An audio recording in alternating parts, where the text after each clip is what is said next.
থ্যালাসেমিয়ায় আক্রান্ত ছোট্ট শিশু ইমতিয়াজকে বাঁচানোর লক্ষ্যে তাজাপুর গ্রামের যুবকদের অক্লান্ত পরিশ্রম এবং প্রচেষ্টার ফলে স্বেচ্ছায় রক্তদান শিবিরের অনুষ্ঠান হয়। যাদের অক্লান্ত পরিশ্রম এবং সার্বিক প্রচেষ্টার ফলে এই রক্তদান শিবির অনুষ্ঠান সম্ভব হয়েছিল, তাদের মধ্যে অন্যতম ছিলেন সাদ্দাম হোসেন মোল্লা। কি বলছেন শুনুন। পরিচালনা করছেন আপনারা, তো আপনাদের কতজনের টিম আছে? আমাদের টিম আছে বলতে গেলে আমাদের গ্রামবাসীবৃন্দ আমাদের 150-200 ডোনেট হয়ে যাবে, কিন্তু আমরা গ্রামবাসী বেশি লিখছি না, দিচ্ছি বেশি বাইরের যারা ডোনেট করতে এসছে তাদের গ্রামের আমরা বলছি যে তোমরা লাস্টে দেবে, ঠিক আছে, কিন্তু বাইরের মানুষ যে এত হবে আমরা কোনোদিন ভাবতে পারিনি। তো জীবনের প্রথম রক্তদান শিবির হচ্ছে আমরা ভাবছিলাম যে হয়তো ডোনেট হবে না কিংবা চিন্তায় করেছিলাম, কিন্তু এখন দেখতে পাচ্ছি আমরা নিজেরাই ডোনেটের নাম লিখে করতে পারছি।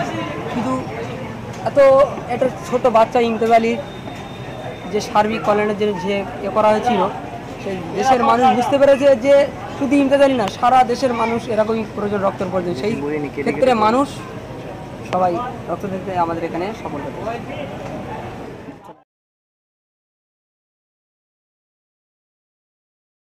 আচ্ছা, আপনাদের এই রক্তদান শিবির কারা পরিচালনা করে? পরিচালনায় আমরা দুজন বেশিরভাগ উদ্যোগ নিয়েছিলাম, সাদ্দাম আর আমি। আর আতর আলী আমাদের বলেছিল বলে বিশেষভাবে তা রক্তদান শিবিরটা করে আমাদের খুবই ভালো লাগছে। আমরা জীবনের প্রথম এই রক্তদান শিবির করছি বা পরিচালনা করছি, আমাদের খুবই ভালো লাগছে। আবার আগামী দিন আবার আমরা এরকম অনুষ্ঠান। এটা কোনো রাজনৈতিক দলের পক্ষ থেকে করা হচ্ছে না আপনাদের গ্রামের? না, রাজনৈতিক কোনো দল পক্ষ থেকে করা হয়নি। আমরা কিছু ব্যক্তিদের আমন্ত্রণ করেছিলাম, তারা অতিথি হিসেবে এসেছিল। এখানে কোনো রাজনীতির রং নেই।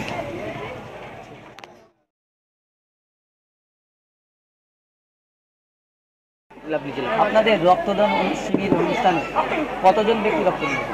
এই মুহূর্তে 90 জন পার হয়ে গেছে। আমাদের খাতায় এন্ট্রি হয়েছে 110 জন। আশা করছি সবাই রক্ত দিয়ে যাবে এখান থেকে। দেখছি আরও নাম লেখাচ্ছে এখানে। হিন্দু মুসলিম সবাই দিয়েছে না শুধু এক শ্রেণীর মানুষ? এখানে হিন্দু মুসলিম সবাই দিয়েছে। আমাদের পাশের গ্রামতে দুটো হিন্দু ছেলে ছিল, তারা দিয়েছে। তাদের নামও জানি, অভিজিৎ মণ্ডল, প্রতিতোষ মণ্ডল, তারা দুজনে এসে এখানে দিয়ে গেছে। আমাদের এখানে মুসলিমরাও অনেকেই সবাই দিচ্ছে আমাদের গ্রামে এই বাচ্চা ছেলেটার জন্য। শুধুমাত্র গ্রামের লোক দিয়েছে না বাইরে? বাইরে অনেকেই বাইরের লোক এসে দিয়েছে এখানে। শুধু গ্রামের লোক নয়, বাইরের বিভিন্ন জায়গাতে লোক এসে এখানে দিয়েছে রক্ত বাচ্চাটার জন্য, বাচ্চার থ্যালাসেমিয়া রোগ এর জন্য সবাই কেন্দ্র করে এসে এখানে দিয়ে গেছে। আচ্ছা, বলছি কতজন মহিলা, কতজন?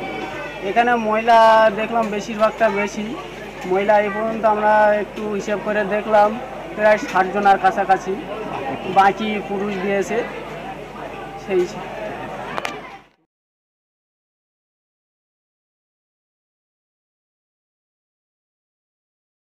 উদ্দেশ্যটা কি? দেখুন, আমাদের উদ্দেশ্যটা প্রথমে ছিল একটা ছোট বাচ্চাকে কেন্দ্র করে, তো সেটা তারপরে এই বিষয়টা প্রচুর পরিমাণে প্রচারিত হয় এবং আমরা এই যে রক্তদানের উদ্দেশ্যটা ওই ছোটো বাচ্চাকে বাঁচানো। ধরুন 100 আমাদের কালেকশন হলো, আমরা 50টা হয়তো বাচ্চাটার কাজে লাগবে, বাকিটা আমাদের 50 গ্রামে যদি অন্য কোনো মানুষ প্রবলেমে পড়ে তাহলে আমরা এটা সাহায্য করতে পারবো। বিশেষত ওই বাচ্চাটার উদ্দেশ্য নিয়ে এটা চালু হয়, শুরু হয়। বাচ্চাটার নাম হচ্ছে ইমতিয়াজ মোল্লা, ওর পিতার নাম হচ্ছে আতর আলী, গ্রাম হচ্ছে রাজাপুর, নলমণি হসপিটালের ঠিক পিছনে। বাচ্চার বয়স? ওর 2.5 বছর বয়স। এখন বয়স? এখন 2.5 বছরের বেশি, হচ্ছে 5 বছর বয়স। না, 2.5 বছর বয়স থেকে কি হয়েছিল? হ্যাঁ, ছোটোবেলা থেকেই ওর এই সমস্যাটা ছিল। অ্যাকচুয়ালি থ্যালাসেমিয়া তো জেনেটিক ব্যাপার, ওরকমভাবে এসে গেছে। তারপরে বিষয়টা হচ্ছে ওর 2.5 বছর ধরা পড়ে, বিষয়টা এখন চলছে। এখন ওর রক্তের ডিমান্ড প্রচণ্ড বেশি। আপনারা দেখছেন PM নিউজ টিভি, তাবেদারি নয়, ভুয়ো খবরও নয়, চেপে রাখা সত্যের খোঁজে। ক্যামেরায় ওবায়দুল্লাহ সাহাজির সঙ্গে শাকিরুল ইসলামের রিপোর্ট, ভাঙড়।